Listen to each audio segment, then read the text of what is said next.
केवल एक ही पुरुष रहता है, उसका नाम बताओ। दूसरा प्रश्न, एक ऐसा बिल है, छिद्र है, जिसमें अंदर प्रवेश करने के बाद कोई वापस नहीं लौटता। तीसरा प्रश्न किया, एक बहुरूपणी स्त्री है, वो कौन है? तीसरा, अगला प्रश्न है, उस बहुरूपणी स्त्री, उस व्यभिचारिणी स्त्री का एक पति है, वो कौन है?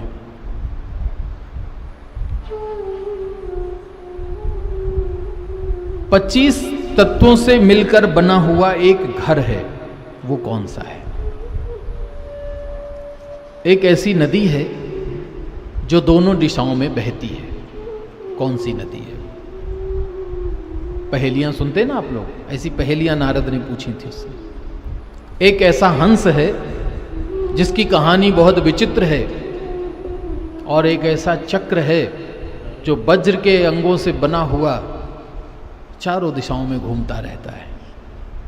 ऐसे गूढ़ प्रश्न किए, पर हर्यश्व संज्ञान संयुतम, बड़े ज्ञान से युक्त थे, प्रभु की आराधना का मन में भाव था। उन्होंने बहुत देर तक विचार करके इन प्रश्नों का उत्तर दिया। महाराज,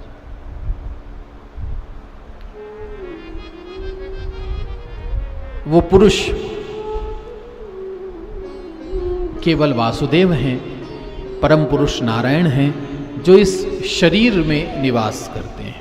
ये शरीर एक ऐसा देश है जिसमें एक ही पुरुष नारायण वासुदेव निवास करता है। तो ऐसा बिल कौन सा है जहां जाने के बाद वापस नहीं लौटना होता? बोले वो भगवान के चरणों का स्थान। गीता में भगवान कहते हैं, यद्गत्वा न निवर्तन्ते तद्धाम परमम मम। उधर पहुंचने के बाद कोई वापस नहीं लौट सकता।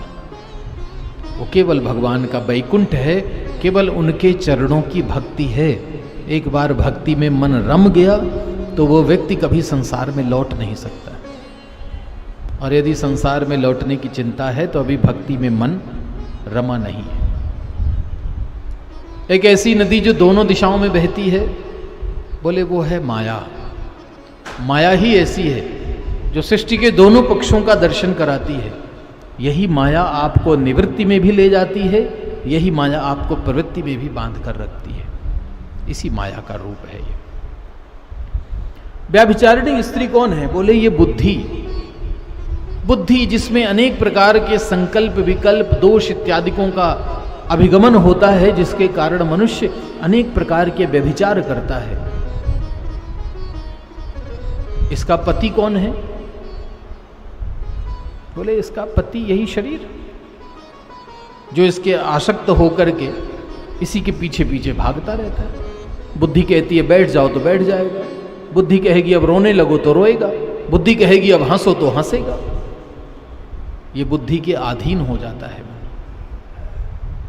25 तत्वों से मिलकर बना हुआ घर भी यही प्रकृति है, यही शरीर का स्वरूप है। वो हंस कौन सा है जिसकी कथाएं बहुत विचित्र हैं? बोले ये शास्त्र, ये भागवत, महाभारत, उपनिषद इत्यादि, ये वो हंस है जिनमें भगवान की विचित्र विचित्र कथाओं का प्रसंग श्रवण कराया जाता है।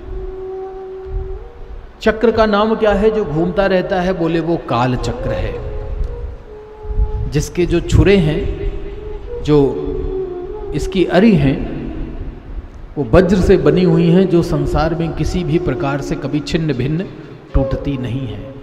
ऐसे गूढ़ प्रश्नों का उत्तर सुनकर के नारद ने कहा, तुम तो बड़े ज्ञानी हो, फिर भी स्वर्गादिक लोकों की कामना करके अपने कर्म में फंसकर अपने जीवन को नष्ट कर रहे हो।